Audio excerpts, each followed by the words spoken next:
말씀 봅니다. 사도행전 11장입니다. 사도행전 11장 1절에서 18절까지 보도록 합니다.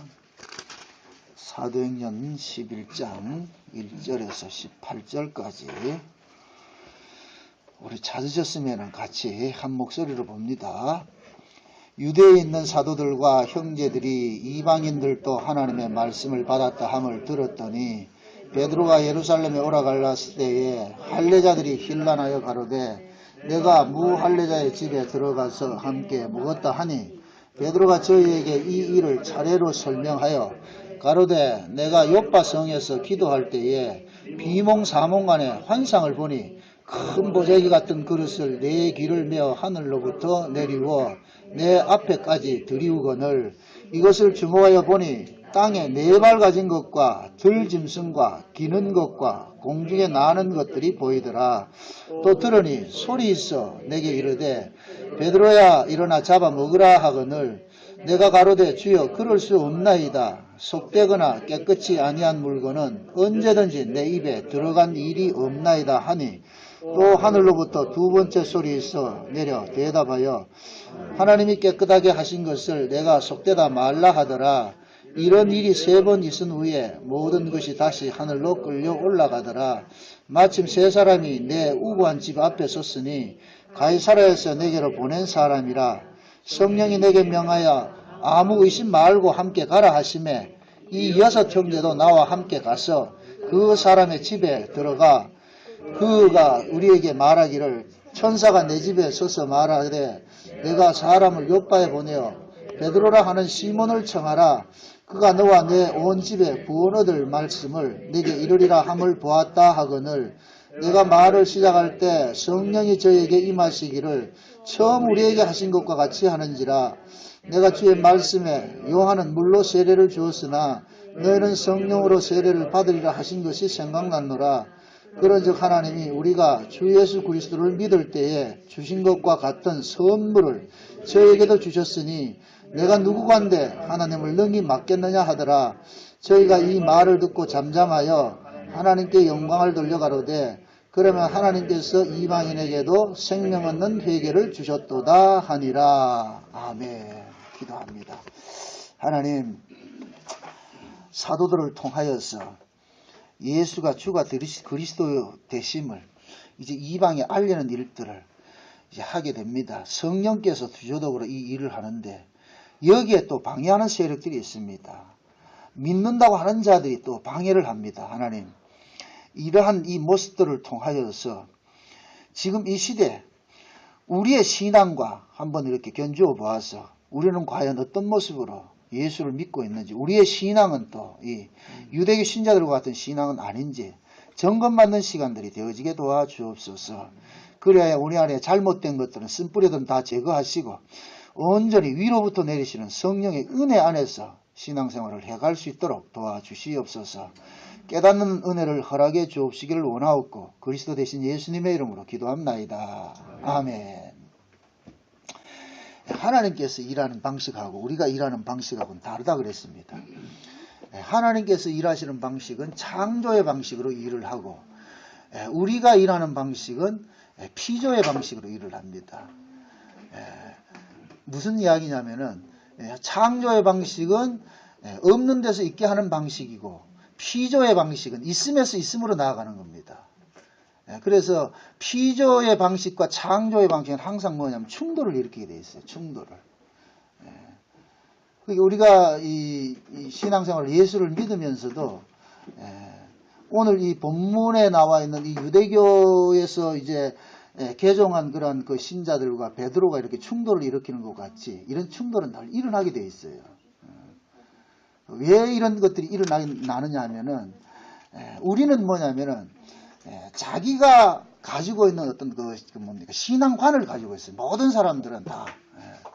여러분들 흔히 그런 이야기를 하잖아요. 신학 이렇게 이야기를 하죠. 신학. 신학이라는 것은 어떻게 특별한 게 있는 게 아니고 각자가 가지고 있는 신관을 가지고 그것을 학문으로 풀어내면 그게 신학이에요. 할머니들도 다 신학을 갖고 있다니까.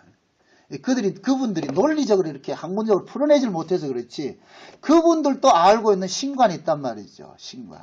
그래서 사람들은 다 뭐냐면 지점지점 자기가 알고 있는 그 신관을 토대로 해가지고서 뭐 하느냐, 판단을 하는 거예요. 그래서 성경을 봐도 내가 알고 있는, 내가 가지고 있는 그러한 신학을 가지고서 성경을 보게 된단 말이죠. 그래서 이걸 다른 말로 편견이라고 한다. 편견.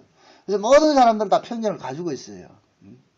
제가 이렇게 설교를 해도 여러분들도 여러분들의 사고로서 제 설교를 또 분석을 하잖아요. 듣는단 말이죠. 저것이 맞느냐 틀리냐. 그 이야기는 결국 여러분들은 여러분들 안에 뭐를 가지고 있다는 얘기, 답을 가지고 있다는 얘기죠. 그죠?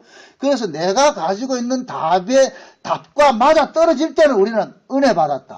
아멘. 이렇게 생각하고, 내가 생각했던 거하고 다르면은 이상하네. 저 이단 아니가? 이렇게 생각한다.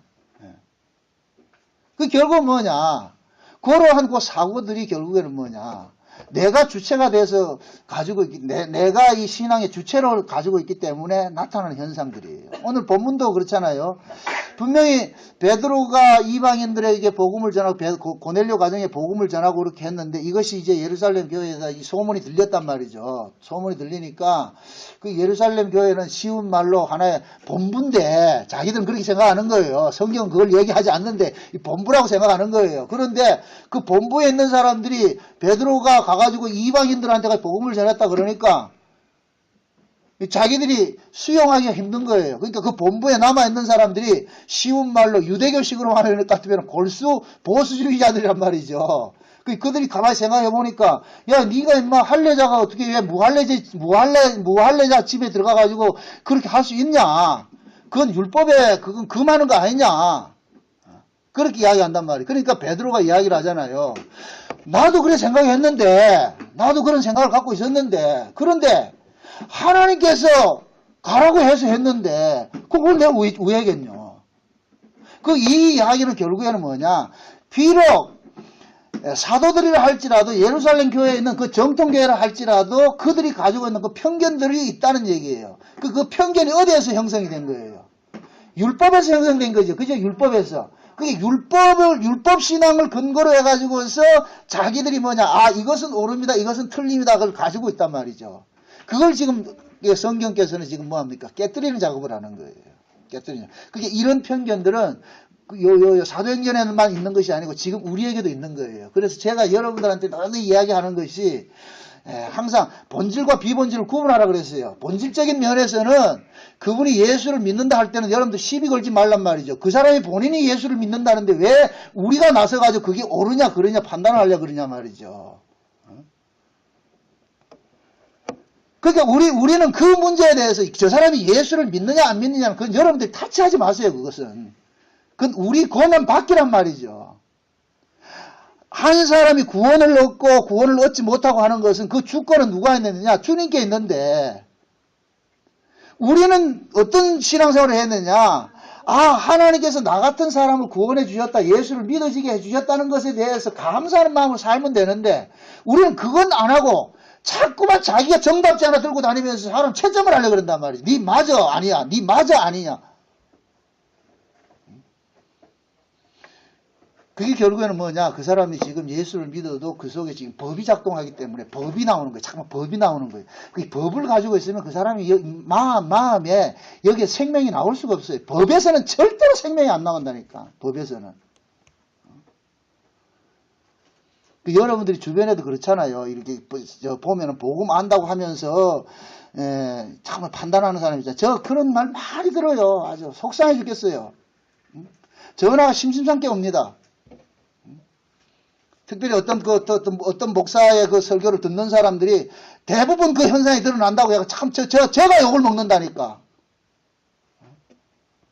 판단만 하고 말이죠. 교회 생활을 안 하고 오로지 뭐 자기들끼리 그게 해가지고 이것이 옳다고 그래 하면서 남 비판하고 정죄하고. 그건 옳은 신앙이 아니거든요. 결국엔 뭐라 그랬습니까? 그 사람이 법에 속해 있는 사람은 비록 복음을 들을지라도 그 복음을 뭐로 사용한다? 법으로 사용한다 그랬어요. 은혜에 속한 사람은 율법을 들을지라도 율법을 은혜로 내놓는다니까. 그 사람이 내어놓는 것이 그 사람의 속성이에요. 본질이라니까. 여러분들이 복음 안다는 걸 가지고서 무엇을 토해내는지 그걸 봐야 된다니까. 복음 안다는 걸 가지고서 게으름을 피우고 자기 사욕을 쫓아가고 그저 남 판단하고 심판한다 할 것 같으면은 그 사람은 말은 복음인데 그 복음이 결국 그 사람을 정죄를 하고 있는 거예요. 복음에 본인이 지금 정죄를 당하고 있는 거예요. 반복음적으로. 복음은 분명히 생명을 살리는 것인데 하는 짓이 반복음적으로 한다 할 것 같으면 그것은 결국 뭐냐? 복음에 의해서 자기가 자기에게 뭐 하느냐? 정죄를 하고 있는 거예요. 당하고 있다니까. 그 이야기는 결국 뭐냐? 자기 안에 가지고 있는 그 법을 가지고서 계속해서 뭡니까? 복음도 법으로 자꾸만 변환시켜서 내놓는 거예요. 변환시켜. 지금 오늘 이 본문 이야기가 그 얘기예요. 지금 베드로가 고넬료에게 가가지고서 복음을 전해가 왔을 것 같으면은 진짜 복음을 안다 할 것 같으면 어떻게 해야 돼요? 환영을 해야 되겠죠. 쌍수를 들고 박수를 쳐야 되잖아요. 그런데 이 사람들은 지금 그렇게 생각하지 않는단 말이죠. 그러니까 자기들하고 같은 색깔 맞추기 하는 거예요. 색깔 맞추기 하는 거예요. 결국 네 편 내 편이 편가르기가 안 되지요. 그러니까 베드로 그러잖아요. 하나님이 거룩하다 그러는데 내가 뭔 말할 거고. 나도 너희들과 같은 그러한 사고를 가지고 있었는데 그런데 하나님께서 천사를 보내가지고 그들을 다 만나게 하고 하나님께서 가서 복음을 전하라 그러고 복음을 전하니까 그것이 하나님이 전하는 것이 맞다는 것이라는 것을 증거로 성령께서 그들 위에 임하고 이렇게 하는데 내가 그걸 뭐라 어떻게 판단할 거냐. 막을 수 있느냐. 그게 결국은 뭐냐. 지금 이 예루살렘에 있는 이 사람들도 어떤 사고를 가지고 있느냐면은 복음을 자기식으로 있던 각색을 하고 가지고 있는 거예요. 그러니까 하나님께서는 이걸 지금 깨뜨리는 작업을 하는 거예요. 깨뜨리는 작업을. 여러분들 이렇게 생각해 보세요. 하나님은 원래 창세전에 언약을 세우실 때는 유대인을 구원하는 게 아니에요. 유대인을 구원하려고 하나님 창세 언약을 세운 것이 아니란 말이죠. 하나님께서 창세전에 언약을 세운 것은 그리스도 안에서 자기 백성을 구원하는데 그 자기 백성은 유대인에게만 있는 것이 아니란 말이죠. 온 세계에 흩어져 있단 말이죠. 근데 온 세계에 흩어져 있는데 그 온 세계에 흩어져 있는 자기 백성들을 어떤 식으로 구원을 해내느냐는 것을 보여주기 위해서 샘플로 유대인을 선택을 한 거예요. 유대인을. 그게 유대인을 가지고서 하나님께서는 나는 이런 식으로 일을 할 거야 하는 것을 지금 보여주고 있는 거예요. 근데 유대인들은 착각을 한 거예요. 자기들만 하나님께 선택을 입은 백성이라고 착각을 한 거예요. 하나님의 관심사는 유대인에게 있는 것이 아니고 전 세계에 흩어져 있는 누구다? 자기 백성들 가지고 자기 백성들이 있단 말이에요. 자기 백성들. 그 흩어져 있는 그 자기 백성들을 다른 말로 이스라엘이라고 그러는 거예요. 이스라엘이라고. 이스라엘이라는 게 누구라 그랬어요? 이스라엘 이름이 뭐라 그랬어요? 하나님과 싸우는 자인데 하나님과 싸운다 이럴 것 같으면 하나님이 누구와 싸워요? 우상과 싸우지요. 우상과. 그럼 결국 뭐냐?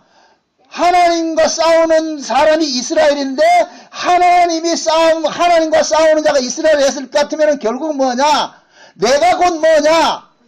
우상이라는 얘기 우상. 그럼 신자는 그걸 아는 거예요. 내가 하나님의 징벌 받아야 될 우상이라는 걸 아는 거예요. 우상을 어렵게 생각하지 마세요. 자기 사랑하는 자가 우상이라니까. 내 사랑으로 가지고서 하나님께 접근하면 결국엔 하나님은 뭐가 되냐? 내 시다바리가 되는 거예요. 내 사역을 이루기 위해서 하나님은 하나의 이용 도구가 돼버리는 거예요. 그래서 하나님께서는 자기 백성들에게 찾아갈 것 같으면은 자기 주체를 자꾸만 확장시키고자 하는 이 나를 뭐 하느냐? 깨뜨리는 작업을 하는 거예요. 깨뜨리는 작업. 그래서 오전 시간에 제가 그 이야기를 했어요. 하나님께서 일을 하시는데 창조, 여기는 하나님의 나라고 여기는 역사예요. 여기는 창조 세계고 여기는 피조물입니다. 피조 세계입니다. 창조 세계는 창조 세계에서 일어나는 메커니즘은 뭐냐? 없음에서 있음으로 나타난다 그랬어요. 그래서 하나님께서 창조 세계의 일들이 이 땅으로 나타날 때는 뭐로 나타나느냐? 없음에서 있음으로 나타난단 말이죠. 없음에서 있음으로. 그러니까 이 없음에서 있음으로 나타난다 이 얘기는 하나님께서 인간의 조건을 가지고서 구원을 하는 것이 아니라 하나님의 은혜로서 자기 백성들을 선택해서 구원하는 것이 나오는 거예요. 선택해서. 내게 어떤 구원받을 만한 어떤 조건이 있어서 구원을 해주는 것이 아니고 하나님이 일방적으로 부르신단 말이죠. 이게 없음에서 있음이에요. 그런데 피조 세계에서는 뭐냐? 있음에서 자꾸만 있음으로 나가려고 그런단 말이죠. 그래서 있음에서 있음으로 나가려고 하니까 하나님께서는 자기 백성들에게 그 있음에서 있음으로 나가려고 하는 그것을 뭐 하느냐? 쳐버리는 일을 하는 거예요. 자꾸 깨버리는 일을 하는 거예요.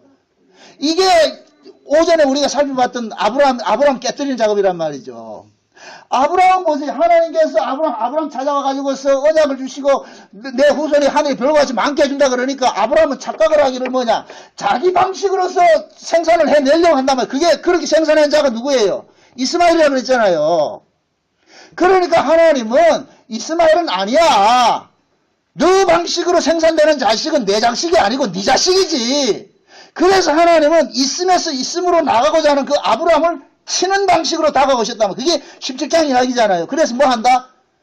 있음에서 있음으로 나오려고 하는 근원을 잘라버리죠. 그게 뭐 자르는 거예요? 그게 뭐라 그랬어요? 할례라 그랬어요. 할례. 남자의 생식기를 잘라버린단 말이죠. 이제 너 남자 구실 하지 마. 그 남자 구실 하지 말라는 얘기는 결국 뭡니까? 아브라함이 있음에서 있음으로 나가는 것이 뭐가 됐어요? 차단된 거예요. 차단돼 버려. 그럼 이제는 남자 구실을 못하면 뭐 해야 되냐? 자식 낳을 수가 없죠. 그럴 때 하나님께서 창조의 방법으로 없음에서 있음으로 나온다면 그 자식이 누구냐? 이삭이었다니까. 이삭. 분명히 이삭은 아브라함이 낳을 수 없는 게 낳았단 말이죠. 이스마엘은 자기가 낳을 수 있어서 낳은 것이 이스마엘이고 그건 자기시고 피조의 방식이고 창조의 방식은 뭐냐?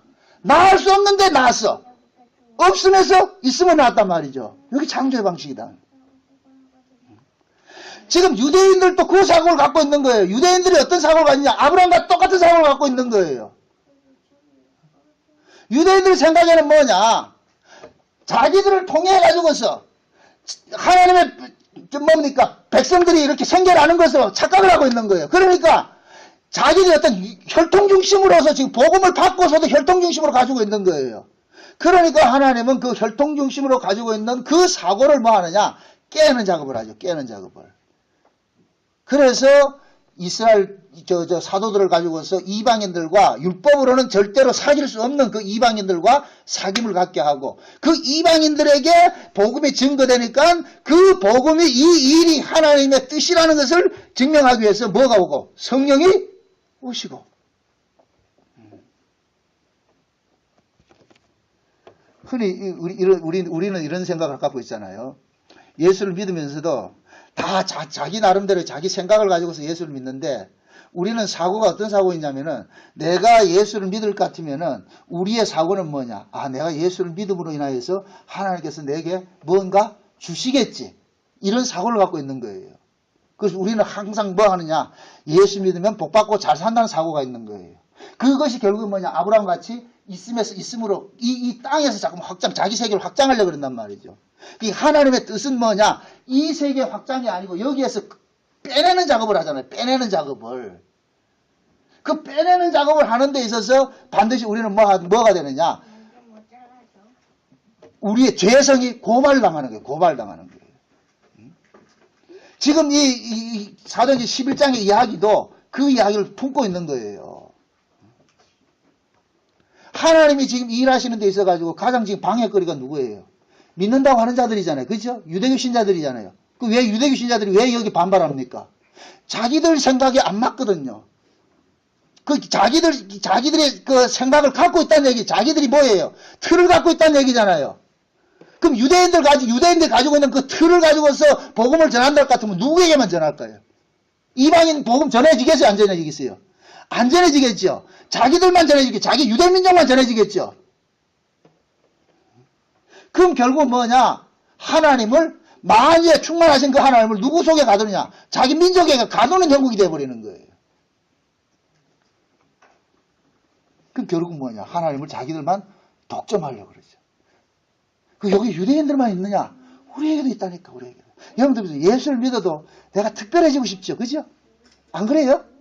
나만 복음 많이 알고 다른 사람은 몰라가지고 내한테 좀 배우고 싶고, 안 그렇습니까? 여러분, 안 그래요?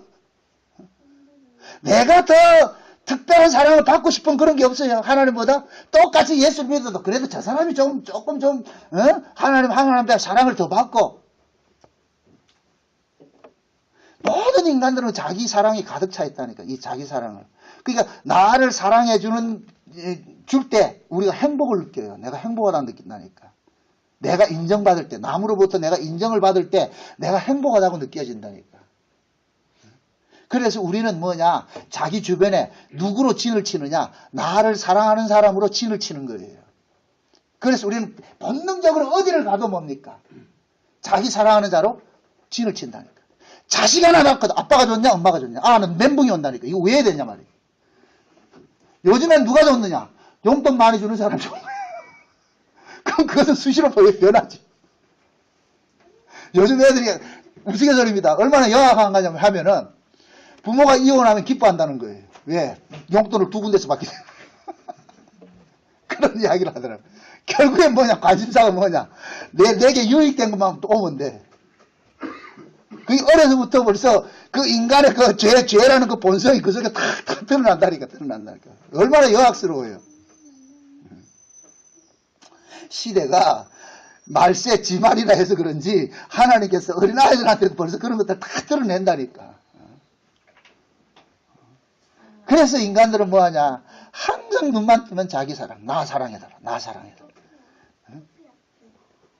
근데 하나님은 우리를 선택을 한 것은 우리를 사랑하기 위해서 선택한 것이 아니라 하나님의 사랑을 위해서 선택을 했어요. 하나님을 위해서. 그러니까 하나님을 위해서 하나님은 우리를 선택을 했는데 우리는 뭐하냐? 하나님이 선택을 입었다 그러면서도 그 선택을 하나님을 위해서 쓰는 것이 아니고 누구를 위해서 썼어요? 나를 위해서 쓰잖아요. 그럼 여기에서 그러면 어떻게 하겠어요? 하나님께서 늘 뭐하죠? 간섭을 하죠. 충돌한다니까. 왜 유대인들이 이방인들에게 복음이 증거되는 걸 싫어하느냐? 자기들의 특권이 뭐가 되기 때문에 사라지기 때문에. 자기들 특권이 사라진단 말이죠. 자기들만이 특별한 존재인 줄 알고 있었는데, 특별한 민족인 줄 알고 있었는데, 이게 지금 이방인들에게 가니까 뿔딱 나는 거예요. 받아들이기 힘들다니까. 결국에는 그 근원에 들어가 보니까 뭐냐? 자기 민족주의고 말이죠. 혈통주의고. 그래서 하나님께서 일하시는 것은 민족주의와 혈통주의로 일하는 것이 아니고, 하나님께서 자기 백성들은 창조의 방법으로 찾아내는데 어떤 식으로 찾아내느냐? 혈통과 민족으로 이렇게 찾아내는 것이 아니라 그냥 하나님의 일방적인 선택으로 찾아내는 거예요. 선택으로. 그 구원은 누가 받느냐? 그냥 하나님 선택하면 구원 받는 거예요. 그럼 하나님이 선택해서 구원을 받는다 이렇게 할 것 같으면 여기에 제일 기분 나쁜 사람이 누구겠어요? 기존에 자기들만 구원받는다는 그 사고를 가지고 있는 사람이 기분 나쁠 거 아니에요. 우리 이스라엘이 그잖아요. 우리 민족만 구원을 받았는데 우리 민족만 하나님의 선민이라는 것을 가지고 있는데 하나님께서 엉뚱한 사람을 그냥 일반적으로 불러와 선민 만든단 말이죠. 그러면 뭐 하느냐? 자기들의 특권의식이 사라져버리잖아요. 그러니까 화가 나는 거죠. 우리의 신앙도 이런 잔재가 많이 있어요. 남아있다니까. 그런 것들이. 그래서 우리는 말씀 앞에서 자꾸만 우리 안에 있는 이런 것들이 좀 고발당해야 된다니까. 아, 내가 또 하나님을 독점하고 싶어 하는구나. 내가 또 하나님 사랑을 독점하고 싶어 하는구나.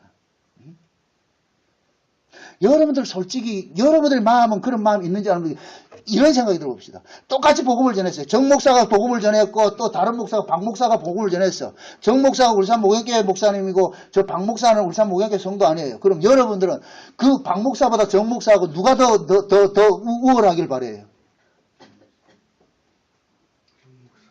내가 아니에요. 그럼 그러잖아요. 아, 정 목사님 이럴 것 같으면 우리 목사님이 예리잖아요. 우리 목사님. 그럼 벌써 우리 목사님이 하는 그 바탕 속에 뭐가 있는 거예요? 우리 목사가 니네 목사보다 더 낫다는 게 깔려 있잖아요. 그럼 물어봅시다. 목사가 복음을 전하는 데 있어서 그 복음이 목사 겁니까? 하나님의 겁니까? 하나님의 것이죠. 제가 카나다에 있는 어떤 분이 자꾸만 우리 블로그에 댓글을 다는데 자꾸만 거기다가 자꾸만 목사 정나무 용비어천가를 부르는 거라 자꾸만 그래서 목사님이길래 목사 허상이에요. 목사 좀 부르지 말라 이렇게. 본인은 목사가 좋아서 한다 할지라도 목사님 이러면은 하나님 나 쳐버린다니까. 성도들은 목사가 어린거리면 안 되고 목사가 보이면 안 되고 누가 보여야 되느냐? 목사가 가르치는 예수를 보란 말이죠. 예수가 여러분의 스승이지 목사가 스승이 아니잖아요. 그런데 우리는 본능 속에 뭐가 자리 잡고 있느냐? 보이는 목사가 필요한 거예요. 그래서 신앙생활에도 복음을 안다고 하면서도 결국 인간들은 누구 중심으로 모이느냐? 목사 중심으로 모이는 거예요. 목사 중심으로. 물어봅시다. 우리를 구원하는 것이 우리의 원함입니까? 하나님의 원함입니까? 하나님의 원함이죠. 그리고 하나님께서 자기 백성들을 어떻게 구원한다고 창세전에 언약을 했어요.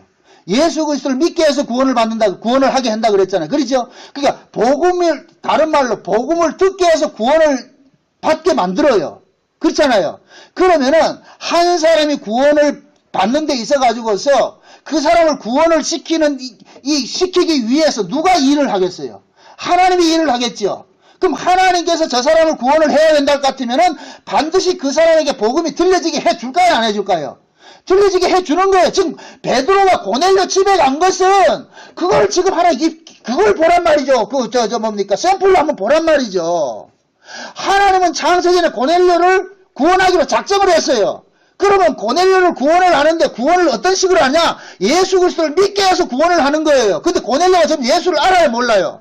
모르고 있잖아요. 하나님에 대한 경건만 가지고 있는데 그 하나님에 대한 경건이래야 결국에는 자기 쪽에서 발생된 경건이잖아요. 내 쪽에서 발생된 경건을 가지고 있잖아요. 그럼 고넬료는 그 자기 쪽에서 발생된 이 경건을 가지고서 구원을 얻고자 하는데 창세전 언약을 보면은 인간 쪽에서 발생된 경건을 가지고 구원이 얻어지는 것이 아니고 예수를 믿음으로써 구원을 얻는단 말이죠. 그런데 그 고넬료는 지금 예수를 몰라. 그럼 하나님은 그를 구원을 해야 돼. 그럼 어떻게 해야 돼요? 예수를 보내야 될 거 아니에요. 그래서 베드로가 누구의 자격으로 가느냐? 예수의 자격으로 간다 그랬어요. 사도들은 전부 예수의 자격으로 갔다니까. 요한복음 20장 한번 보세요. 요한복음 20장. 요한복음 20장 19절 봅시다. 19절부터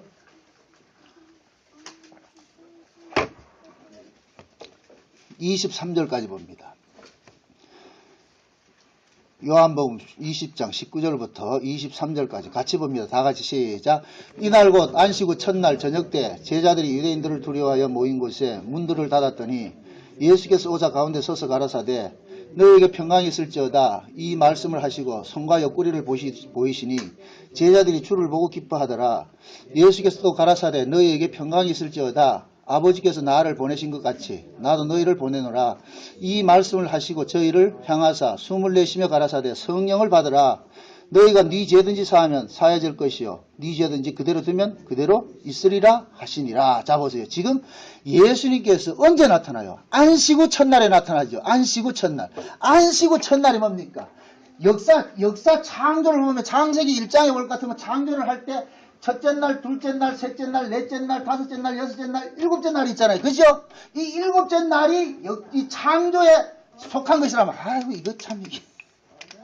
창조에 속한 것이란 말이죠. 일곱째 날이. 근데 예수님께서 역사 속에 오셔가지고서 죽임을 당했죠. 그죠? 죽임을 당했단 말이에요. 죽임을 당하고 안식 후 첫날에 지금 부활을 하시죠. 부활을 하시죠. 그러니까 안식 후 첫날의 얘기는 일곱째 날 넘어서 살아났다는 얘기잖아요. 그죠? 그럼 일곱째 날을 넘어선 이 날은 첫째 날부터 일곱째 날은 창조에 속한 이 역사의 날인데 일곱째 날을 넘어섰다는 얘기는 이 역사 바깥의 날이라는 얘기예요. 역사 바깥의 날. 그래서 예수님께서 이 피조 세계에 오셨다가 죽임당해서 피조물에서는 아웃돼가지고 이제는 어디로 올라가느냐? 창조 세계로 가신 거예요. 그게 안식 후 첫날이라니까. 그 창조 세계에 가셔가지고서 창조 세계에 있는 모습으로 지금 제자들에게 나타나는 거예요. 그게 안식 후 첫날의 모습이란 말이죠. 첫날에 나타나가지고 예수님께서 제자들에게 하시는 말씀이 얘들아 아버지가 나를 보낸 것 같이 나도 너희를 보낼게. 그럼 보세요. 창조 세계에서 하나님께서 예수님을 이 땅에 왜 보냈습니까? 자기 백성들 구원하라고 보냈잖아요. 그래서 예수님께서 오셔가지고서 창세로부터 어린 양의 생명책에 농맹된 자들을 가가지고 찾아냈잖아요. 그게 대표적으로 12제자예요. 12제자. 그 12제자 속에 누가 들어가 있느냐? 창세전에 어린 양의 생명책에 농맹된 자들이 다 들어가 있는 거예요. 이해돼요? 12 속에. 그래서 예수님께서 12를 선택한 것은 그 12를 통해 구약의 이스라엘이 12지파였죠. 12지파. 그죠? 12 속에서 온 이스라엘이 나왔잖아요. 그러듯이 이 12를 가지고서 예수님께서는 일을 하는 거예요. 그러니까 예수님께서 창조에 계시던 예수님께서 피조세계에 올 때 아버지께서 예수를 보낼 때 어떤 식으로 예수를 보냈느냐? 성령으로 예수를 보냈단 말이에요. 그래서 예수님께서 성령으로 잉태가 된 거예요. 성령으로 잉태돼서 오셨단 말이죠. 그래서 예수님은 당신께서 창조세계에서 피조세계로 오실 때 성령으로 오신 것과 똑같은 모습으로 지금 제자들에게 그 일을 행하는 거예요. 그러니까 예수님께서 지금 제자들에게 성령을 주시죠. 그죠? 성령을 주신다는 얘기는 예수님이 지금 누구 입장에 서 있느냐? 아버지 입장에 서 있는 거예요. 하나님 입장에 서 있단 말이죠. 하나님 입장에서 제자들, 12제자들에게 성령을 주심으로 인해서 성령을 받은 12제자는 누구의 모습으로 나가느냐? 예수의 모습으로 나가는 거예요. 그래서 예수님께서 제자들 보고 누구든지 너희를 영접하는 자는 누굴 영접한다? 나를 영접한다. 그래서 예수님께서 12제자를 내보내니까 12제자들이 나가가지고서 복음을 전하는 현장에 무엇이 임해요? 성령이 임하죠. 이 이야기는 결국 뭐냐? 이들이 바로 아버지가 성령으로 예수를 이 땅에 보낸 것 같이 예수님께서 제자들을 성령으로 이 땅에 보내신 자들이 맞다는 것을 증명하는 입장에서 성령이 오는 거예요. 이해돼요?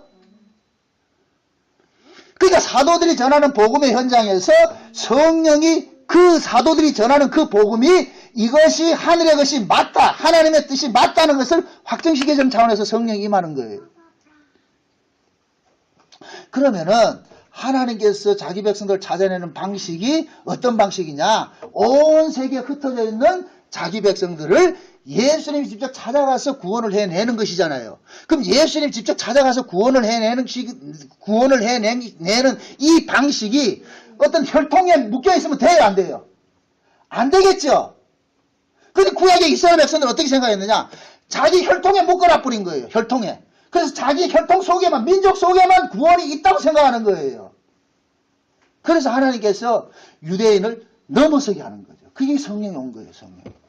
성령이 오시기 전에는 유대인만 가지고 있었어요. 유대인만 자기들만 구원관을 가지고 있다니까. 그래서 성령이 오시고 나자 그 유대인들이 가지고 있던 이 구원의 물꼬가 이방으로 확 터져나간 거예요. 터져나갔단 말이에요.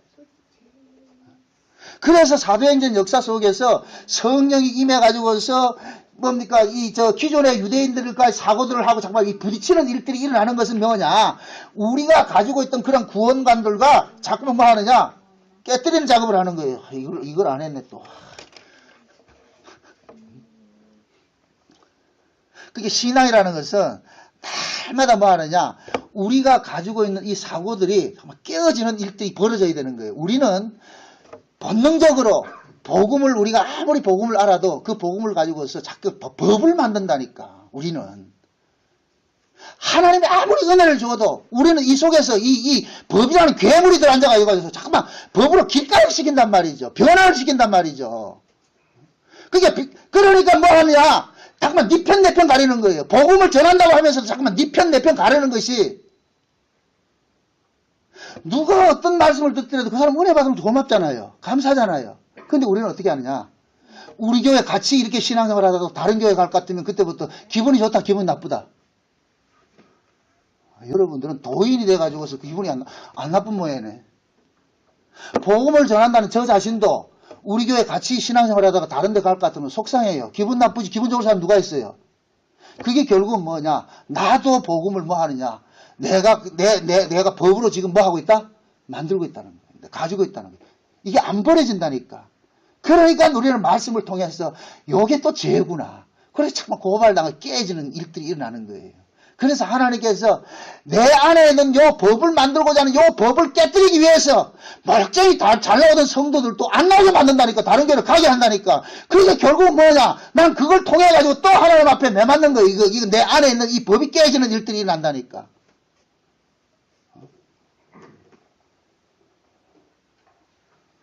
목사 입장에서는 성도들이 벌써 오면 같은 벌써 우리 교회 성도라 그러잖아요. 벌써 우리라는 이 자체가 그건 뭐예요? 내 거잖아요. 나와버리잖아요. 이 우리를 벗어날 때는 우리는 뭐하냐? 속상하잖아요. 기분 나쁘잖아요. 왜 하나님께서 우리를 벗어나서 일한다는 걸 모르느냐 말이죠. 하나님 그걸 깨닫게 해주는 거예요.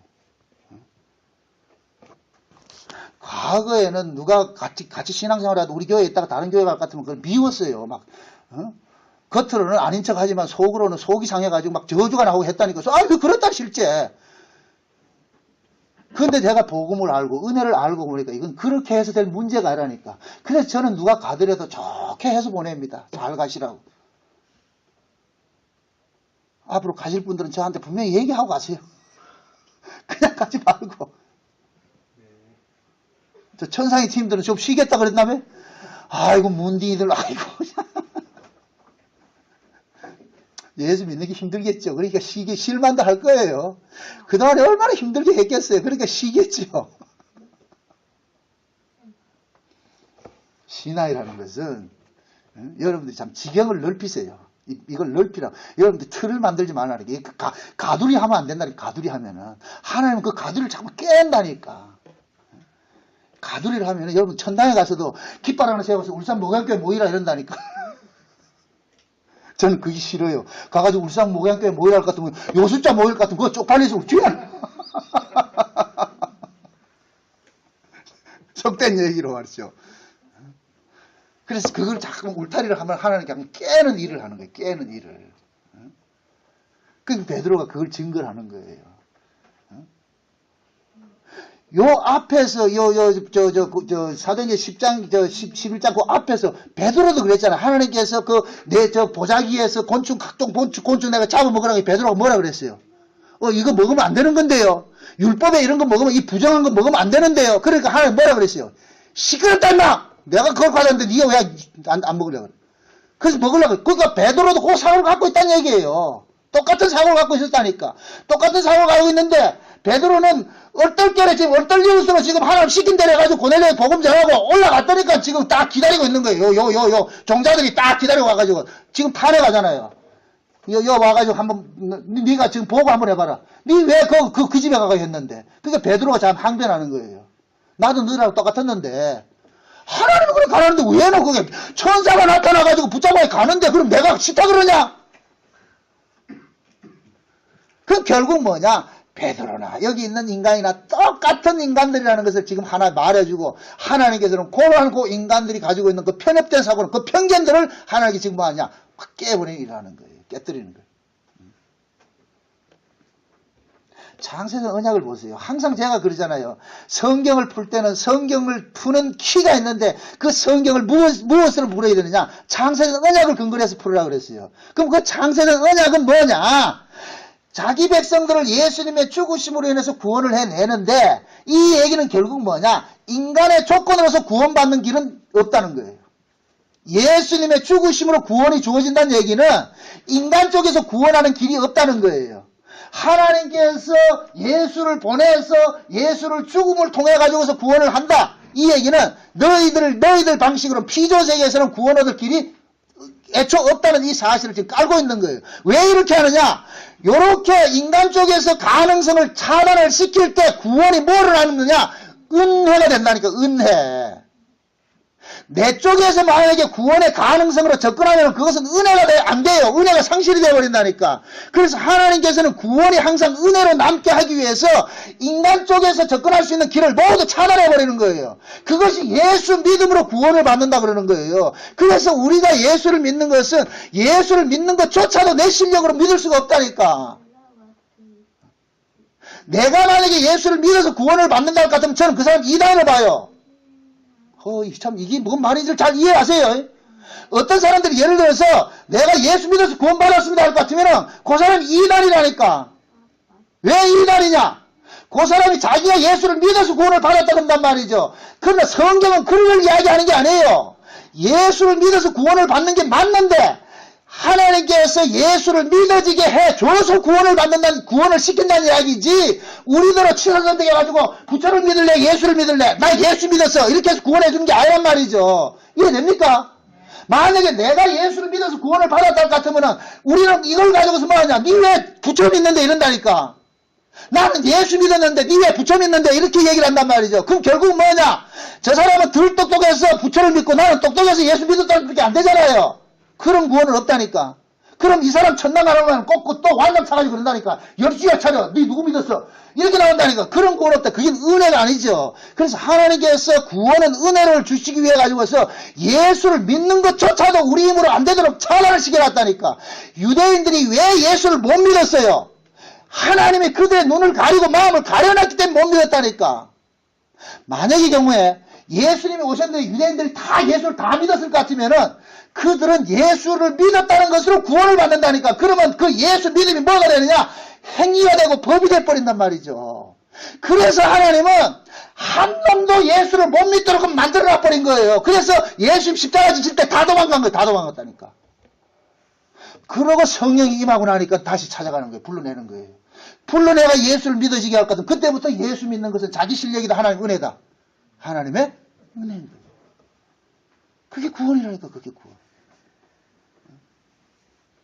그래서 하나님께서는 자기 백성들을 먼저 보세요. 예수님께서 오셨을 때 유대인들은 자기 가능성으로 예수를 믿고자 덤빈단 말이죠. 그러면은 자기 가능성으로 예수를 믿으면 결국 고작 해봐야 누구를 낳느냐? 이스마엘밖에 못 낳는 거예요. 그런데 하나님께서는 자기 가능성으로 예수를 믿고자 하는 자들을 뭐 불가능성으로 전환시켜버리죠. 못 믿도록 만들어버린단 말이죠. 그 못 믿도록 만들게 하기 위해서 예수를 죽여버린 거예요. 예수를 죽이게 해놔놓고 하나님께서는 뭡니까? 성령을 그들 속에 부어줘가지고서 너희가 바로 예수를 죽인 놈들이라는 것을 알게 하니까 어찌할 거 하고 통해 자복이 일어나잖아요. 그렇게 해서 성령을 통해서 다시 예수를 믿어지게 만들어버린단 말이죠. 그때부터 하나님 묻는 거예요. 너 예수 믿는 게 네 실력이냐 하나님 은혜냐? 하나님 은혜입니다.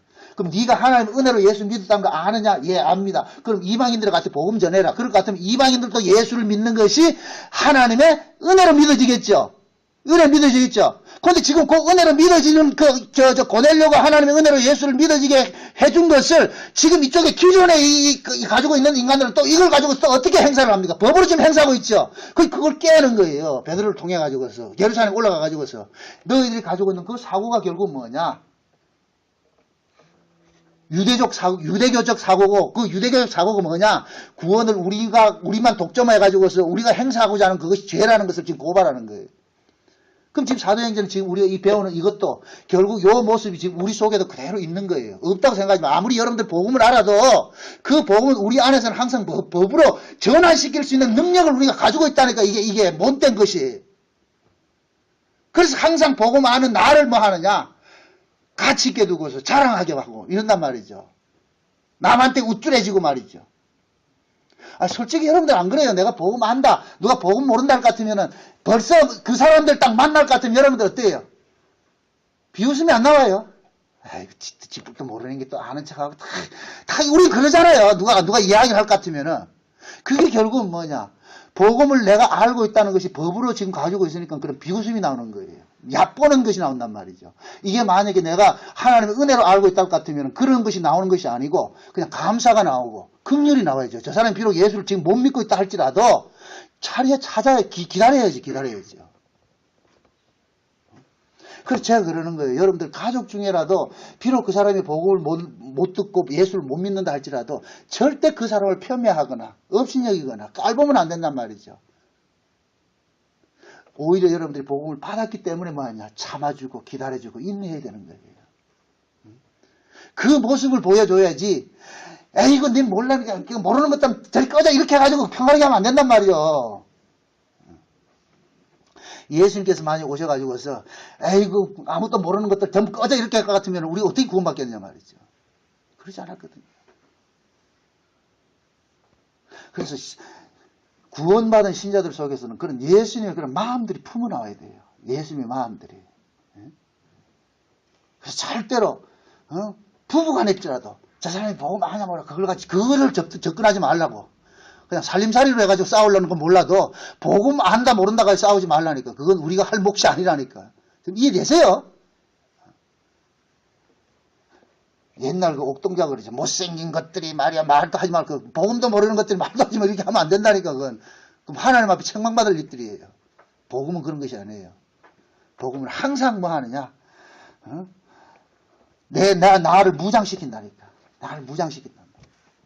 우리는 힘만, 복음조차도 힘으로 사용하니까 하나님께서 그 복음 하는 것조차도 무장해제시키는 일들을 벌리신다니까.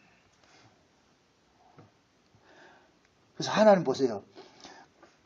우리를 구원을 하는 데 있어가지고서 어떤 식으로 그러냐. 만물이 어디서부터 나왔어요? 예수로부터 나왔죠. 그죠? 예수로부터 나왔어요. 만물이 예수로부터 나왔는데 이 만물 속에 죄가 개입이 되니까 어떤 식으로 일이 돼버리냐.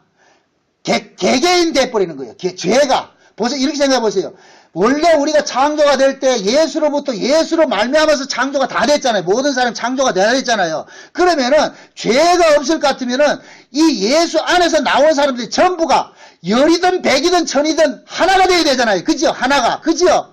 예수 안에서 나왔을 것 같으면은 근데 죄가 개입이 딱 되고 나니까 뭐가 돼버리냐? 예수 안에서 나온 자들, 원래 하나로 나온 자들이 전부 뭐냐? 각자가 돼버린 거예요. 스스로가 다 왕노릇하고 있는 거예요. 그러니까 스스로가 왕이 되다 보니까 10명이 모이면 10편이 생기는 거예요. 10가지 편이 갈라지는 거예요. 20명이 생기면 20명의 편이 갈라지고. 그래서 인간들은 뭡니까? 10사람이 만나면 생각이 10개가 다 다르다니까. 10사람 생각 다 다르다니까. 다 다르단 말이죠. 이렇게 된 것을 여기 죄가 몰고 온 현상이에요. 그래서 예수님께서 죄를 빼내는 작업을 하잖아요. 빼내는 작업을 했을 때 예수 안에서 예수 바깥에서는 10이면 10사람의 생각을 가지고 있던 사람들이 예수 안으로 들어올 때는 뭐가 되느냐? 다시 예수 안에서 하나가 되는 거예요. 이걸 재통일이라고 그런다니까. 재통일. 예수님께서 십자가를 통하여서 만물을 뭐 합니까? 통일케 했죠. 그죠? 통일케 했단 말이죠. 예수 안에서 너, 나 있어요, 없어요? 없죠. 그럼 예수 바깥에는 너, 나 있어요, 없어요? 지금 베드로가 고넬료를 복음을 전했는데 예루살렘에 있는 교회에 있는 이 성도들은 지금 어떻게 생각하고 있는 거예요? 베드로, 고넬료하고 자기들하고 너, 나로 지금 있는 것이잖아요. 너, 나로 있잖아요.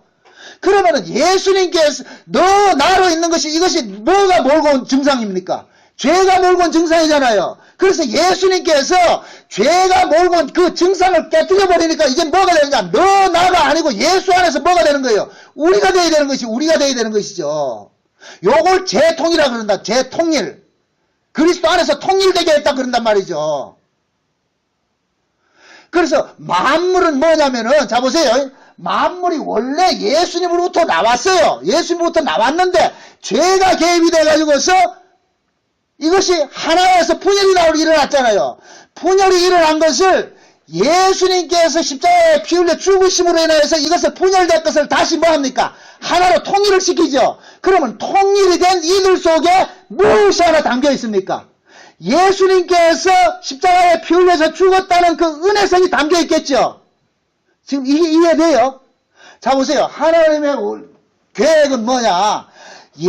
창세전 언약의 내용이 예수 그리스도를 통해 가지고서 만유가 통일되는 거예요. 예수 그리스도 안에서. 그런데 원래 만물이 예수 그리스도 안에서 나왔는데 죄가 개입이 되니까 이것이 하나가 아니고 분열이 되어버렸잖아요. 막힌 담이 됐죠. 이방인과 유대인이 종이나 자유자나 이게 분열이 되어 있었잖아요. 그런데 예수님께서 십자가에 죽으심으로 인하여서 그 분열된 담들을 각각 막고 있던 그 담들을 전부 뭐 해버렸어요? 깨뜨려버렸죠. 깨뜨려버리니까 이제는 뭡니까? 예수님이 십자가에 죽으심으로 담이 깨지니까 하나가 다시 돼버렸잖아요. 그게 하나가 됐을 때는 이들을 하나로 만든 구심점이 그게 뭐예요? 예수님의 십자가 사건이죠. 그죠? 그게 결국 하나님의 이 계획은 뭐냐? 예수로부터 만물을 끄집어냈다가 그 만물이 끄집어진 만물들이 다시 예수 안으로 흡수될 때는 그냥 들어오는 것이 아니고 예수의 피를 바르고 들어오는 거예요. 이해돼요? 여기 구약의 출애굽 사건이라니까. 하나님께서 이스라엘 백성들을 애국으로 종살이 시켰어요. 근데 종살이 시키다가 종살에서 나올 때는 너나 할 것 없이 전부 뭐 하나 바르고 나와. 뭐 바르고 나와요? 어린 양의 피 바르고 나오죠. 그러면 어린 양의 피 바르고 나왔다 이 얘기는 피를 통해서 그들이 살아났기 때문에 자기의 조건이 있다 없다? 없죠. 그러니까 출애굽을 한 사람들은 자랑거리는 뭐가 되느냐? 오로지 너도 피 나도 피 우리가 산 것은 결국 누구 때문에 살았다? 어린 양의 피 때문에 살았다. 그 피를 증거하는 것이라면 그 피를 이해됐죠? 만약의 경우에 애굽에서 피 바르지 않고 그냥 너희들 알아서 나오라 이렇게 했을 것 같으면 똑똑한 놈 잘난 놈 이런 놈은 나와가지고도 똑똑하고 잘났다 자랑한단 말이죠. 하나님께서는 모두 그 입을 막도록끔 전부 다 뭐냐 어린 양의 피 아래다 가둬버린 거예요. 전부 다 피 발라가지고 뒤집어쓰고 나오니까 우리 몽땅 피 바르고 나온 사람들은 자기 잘남이 하나도 없는 거예요. 아, 우리는 피 때문에 살았구나. 요걸 재통이라 그런다니까. 예수 안에서 재통이라는 거예요. 통일되는 거. 원래 우리는 예수 안에서 통일된 자들인데 세상으로 나올 때 죄가 개입이 돼서 통일이 뭐가 됐어요? 분열이 됐죠? 분열된 것을 예수님이 다시 통일을 하는데 어떤 식으로 통일을 해요? 예수님의 피뿌림으로 통일을 한단 말이죠. 그래서 우리는 예수 그리스도의 그 피뿌림으로 통일된 자들이 천국에서는 오로지 누구만 찬양하느냐? 어린 양만 찬양하게 되는 거예요. 그걸 지금 이 땅에서는 교회라는 걸 통해서 보여주고 있단 말이에요. 보여주고. 그러니까 사도행전 11장에 나와 있는 이러한 그 베드로와 예루살렘 교회 성도들 간에 어떤 이 다툼이 있잖아. 다툼 이런 것들도 결국에는 뭐냐. 이들이 가지고 있던 그 유대교적 사고가 결국 죄라는 것을 지금 고발당하고 있는 거예요. 고발하고 있는 거예요. 그럼 우리도 이 말씀 앞에서 우리도 이런 것들을 가지고 있기 때문에 우리가 가지고 있는 이 사상이 죄라는 것을 고발당해야 되는 거예요. 우리도 은연중에 뭐 하느냐. 네 편 내 편 가른다니까. 우리는 본능적으로. 그것이 죄라는 것을. 제발 여러분들 하나님의 은혜성을 훼손하지 마세요. 은혜성을. 내가 하나님의 은혜로 구원을 받았다. 아, 내가 하나님의 은혜로 내가 복음을 깨달았다. 그럴 것 같으면은 그 복음 아는 것은 절대로 자랑거리가 나오면 안 된다니까. 감사로 나오죠. 감사로. 하나님, 내가 복음을 깨닫는 것은 내 잘남이 아니고 하나님의 은혜였네요. 그걸 알 것 같은 복음 아는 것을 가지고서 나대지 않죠. 목을 세울 필요도 없고. 그래서 신앙은 항상 끝에 뭐로 가야 되느냐? 감사로 가야 되는 거예요. 감사로. 한 주간 동안도 여러분들이 하나님의 그 은혜 안에서 감사하는 생활들이 되시길 주의 이름으로 축원드립니다. 기도합시다. 아버지 하나님 감사합니다. 하나님의 은혜가 우리에게 덮친 바 되어져서 우리가 그 하나님의 은혜가 우리 안에서 어떤 일을 하는지 우리가 살펴봤습니다. 하나님, 우리는 태생적으로 법으로 사는 자들입니다. 복음을 안다고 하면서도 그 복음조차도 법으로 쓰고자 하는 이런 못된 악한 자들입니다. 하나님, 이 악들을 오늘 또 폭로되게 하셔서 또 깨뜨려 주심을 감사합니다. 복음 아는 것이, 예수를 믿는 것이 자랑거리로 남게 하지 마시고 감사로 남을 수 있게 도와주옵소서. 그래야 한 주간도 복음 아는 것으로 하나님의 사랑에 빚을 진 자로서 서로 감사하며 살 수 있는 한 주간이 되어지게 도와주옵소서. 예수님의 이름으로 기도합나이다. 아멘.